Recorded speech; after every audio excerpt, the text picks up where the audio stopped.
Evo, od 2010. godine ratni vojni invalidi i porodice šehida, imajući obzir prema državi, imajući obzir prema i kolegama demobilisanim braniocima, nisu tražili nikakvo povećanje svoje lične i porodične invalidnine. Što smatramo da svi građani u ovom društvu trebaju na neki način da žive i da egzistiraju. Ušli smo prije 2 godine u izmjenu i dopunu zakona o osnovnim pravima boraca i zakona o dobitnicima najvećih ratnih priznanja. Na neki način radna grupa koja je radila, u kojoj sam ja i učestvovao u toj radnoj grupi, je na neki način i dogovorila, hajde kažemo, izmjene i dopune tog zakona i usaglasila one stvari koje smatra da bi zakoni trebali da sadrži. Normalno, radna grupa nije vlada, radna grupa nije parlament, radna grupa je samo radna grupa sastavljena od predstavnika boračkih populacija i jednog predstavnika resornog ministarstva. Mi smo u toj radnoj grupi dogovorili da osnovica za obračun invalidnine bude prosječna plata iz federacije iz prethodne godine. Trenutno je ona 867 maraka za porodice šehida i ratnih vojnih invalida. Kada mi to sve saberemo u globali, govorim sa tačne podatke Tuzlanskog kantona, kada to saberemo u globali, na borci, odnosno invalidi porodice šehida na Tuzlanskom kantonu odbivaju otprilike povećanje u prosjeku od 50 konvertibilnih maraka. U ovom vremenskom periodu koje jeste iza nas i u ovom vremenskom periodu kako jeste sada, mislim da tu ne bi trebalo postavljati pitanje.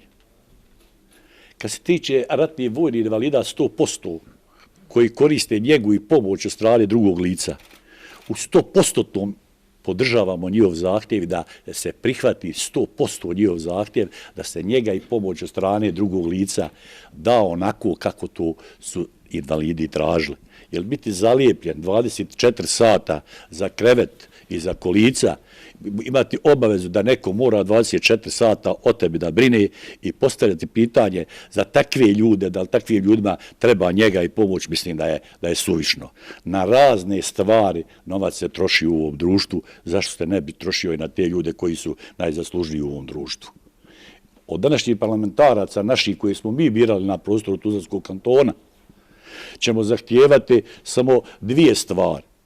To jeste da ukoliko u prijedlogu vlade Federacije Bosne i Hercegovine ne bude prijedlog obračunska osnovica iz prethodne godine da ulože amandman, zajedno svi, nevezano kojoj političkoj partiji pripadaju, da ulože amandman, da traže da to bude obračunska osnovica prosječna plata iz Federacije.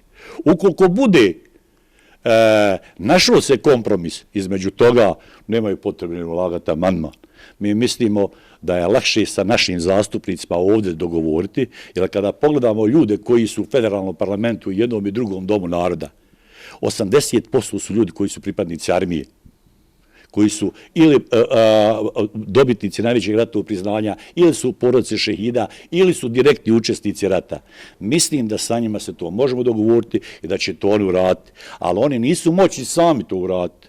Zaduženi su svi predstavnici kantonalnih boračkih organizacija da na svim kantonima porazgovaraju sa svojim poslanicima, sa svojih kantona i da na neki način taj zakon doživi, hajde da kažemo, zeleno svjetlo.